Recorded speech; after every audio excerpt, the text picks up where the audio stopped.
If you enjoy cinematic B-movie fantasy, if you're jazzed up by the Beastmaster or Ator the Fighting Eagle or Battle Beyond the Stars, you need to drop everything and watch Legend of the Eight Samurai right now. We walk into movies with certain expectations. Japanese fantasy, okay, there's going to be some Ronin and some really weird stuff. But when you're dealing with one of the most prolific and diverse directors of cinema history, namely Kenji Fukasaku, a guy renowned for his hard-edged yakuza films, but also his harder-edged Virus. So hard-edged I found it almost unwatchable after the COVID epidemic. How long will it take to manufacture this vaccine in quantity? We have not even been able to isolate the cause. And the Japanese portions of the Pearl Harbor epic Tora Tora Tora, where he replaced Kurosawa. Which is like replacing Kubrick, and you can't even do that successfully, even if you're Steven Spielberg. Stateside, Fukasaku is best known for the taut teen slasher Battle Royale, which of course the Hunger Games did not totally rip off in any way, which was so intense I had to actually leave the theater and watch the next morning on my laptop in my cozy living room.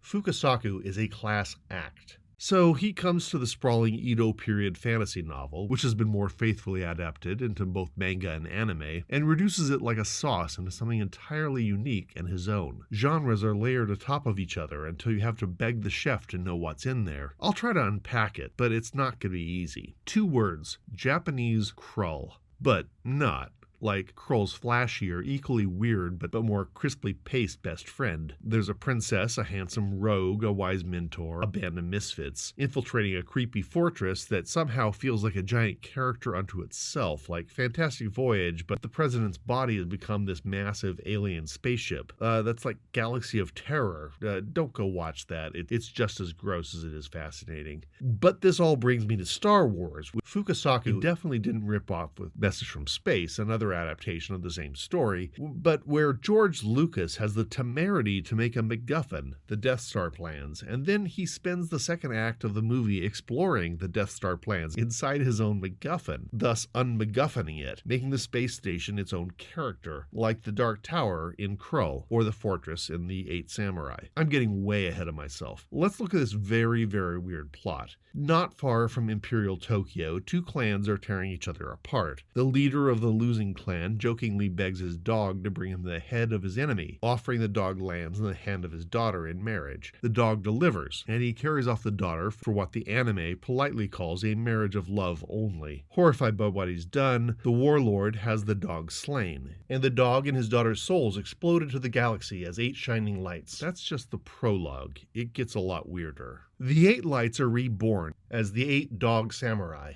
And that brings Kurosawa back to mind with a little movie he did called,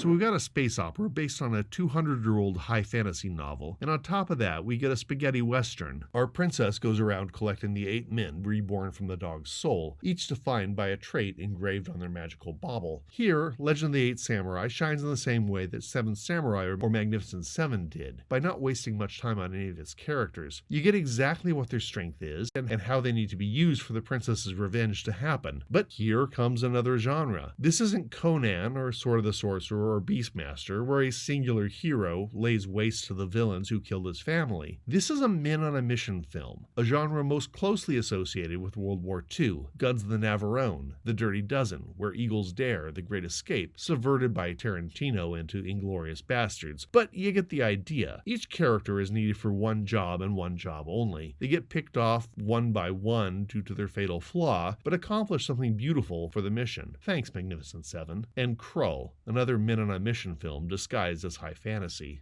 The great Sonny Chiba headlines this as the leader of the samurai, but he's fearfully underused as if having his name on the poster was enough. Here's a lesson from Gary Cooper or John Wayne or other movie star kind of movie stars. If you make a Sonny Chiba movie, it better be a Sonny Chiba movie. Thankfully, he's backed up by Hiroyuki Sanada, who takes the kind of Toshiro Mifune role, the bad boy out for himself, who turns out, spoiler, to be the 8th Dog Warrior. Sanada is a prolific actor, still popping up in Hollywood films as diverse as John Wick, Bullet Train, Avengers Endgame, Minions, TV's Westworld, and Mr. Holmes. Oh, and that Fukasaku space opera message from space, Sonata is handsome, confident, and wounded. The movie is uncontrollably weird. There's a flying python that lives in a chamber decorated with Gustav Klimt's Art Deco painting The Kiss. The villainess, who's obviously 10 years younger than her own son, skinny dips in a throne room filled with blood. This isn't a movie aimed at sustainable mythology. It is everything plus the kitchen sink, but it's a B-movie in its heart, not in its budget. Unlike Krull, and I promise I will not bring that movie up again, the soundtrack is awful. I'll never forget how we burned in the night.